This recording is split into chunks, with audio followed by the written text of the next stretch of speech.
What's happening, guys? My name is Victor, and today I'm going to tell you a better way to do flexible dieting. Flexible dieting is designed to make dieting more flexible. This is obvious. But what I think about it is that it's a little bit too rigid. Because, the idea is that, yes, you can incorporate junk foods, roughly 20 to 25% of the time. But I find that having a percentage to try to stick to every day can be annoying. And I also find it to be out of alignment and out of sync with the natural rhythms of the body, because the body will naturally go through various phases.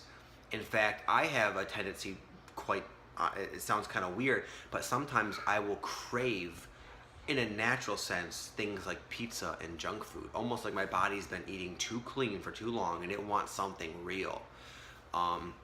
So I'll go through brief periods where I'm eating a lot more junk food than normal, and then conversely, I'll sometimes have, situations or times come up in my life where I feel guided, through my body's signals to eat really extremely clean, not just 80% of the time, on a day-to-day basis, but like for a few weeks at a time.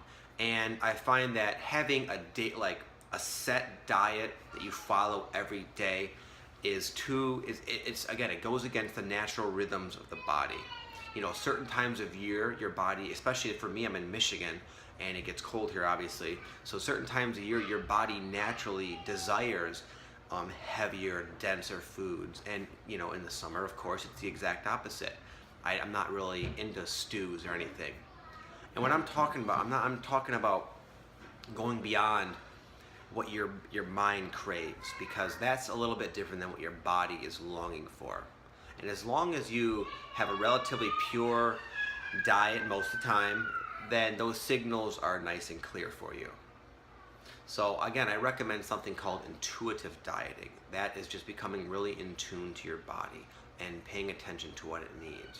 And you can even read research that points to the fact that, like, for example, if you are low in vitamin C, oftentimes that'll manifest for you as a desire to have a lot of oranges or stuff like that, stuff high in vitamin C. You'll just start to want them for one reason or another. And once you fill up, your stores fill up, then you're sick of oranges for a while. And then you might go on to like needing zinc, and so you start craving like steak or whatever.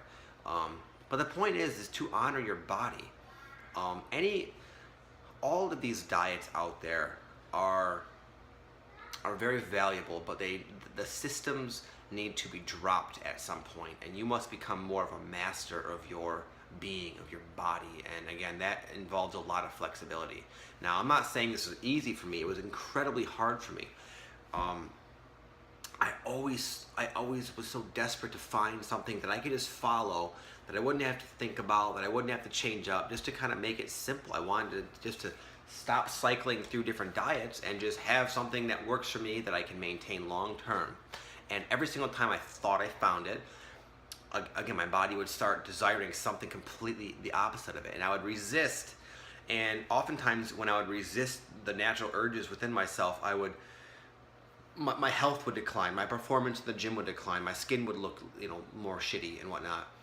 So I had to just let go and go with the flow. And it's challenging for the mind, because our minds want to have predictability.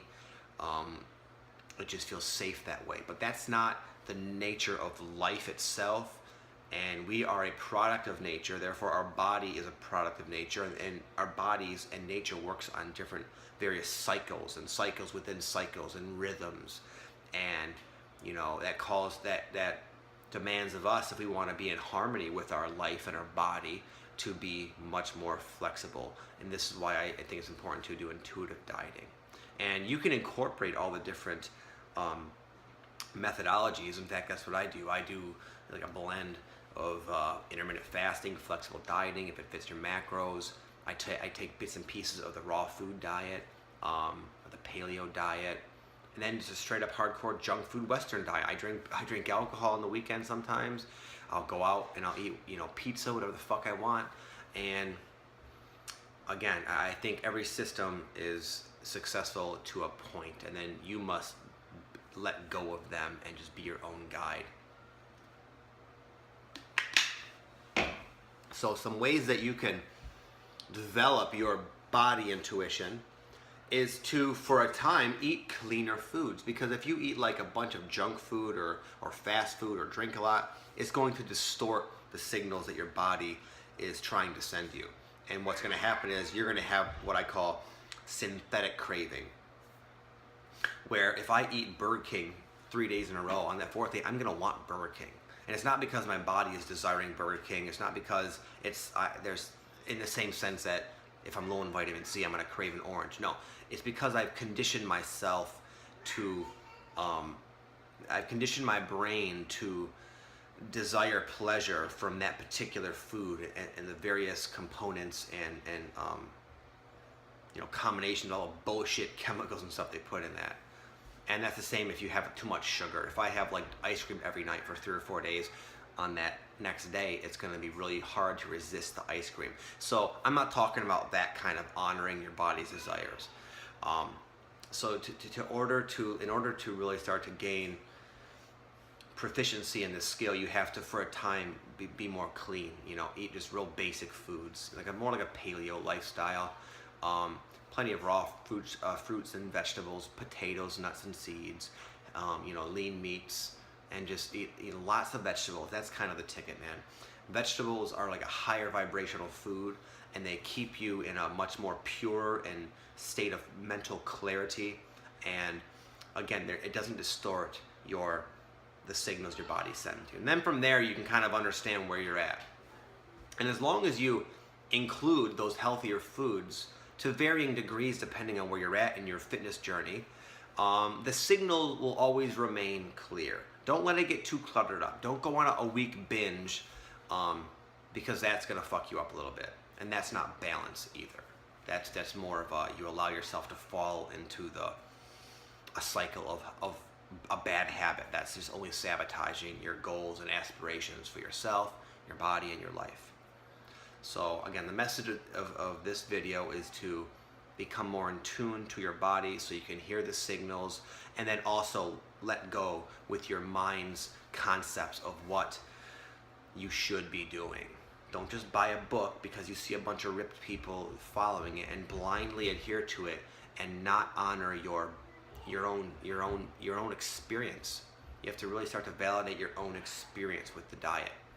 And then what will happen for you is likely what has happened for me. You're going to start to include a combination of a lot of different diets, because they all have their pros and they also all have their cons. And I've tried almost every diet you can possibly think of, so I know that from personal experience. And again, what I do now is a hybridized concoction of all what I feel are the positive aspects of all the different diets I've tried. So with that, I will close. If you guys gained something out of this, please hook a brother up and hit the like button and subscribe, and I will see you guys very soon. Peace.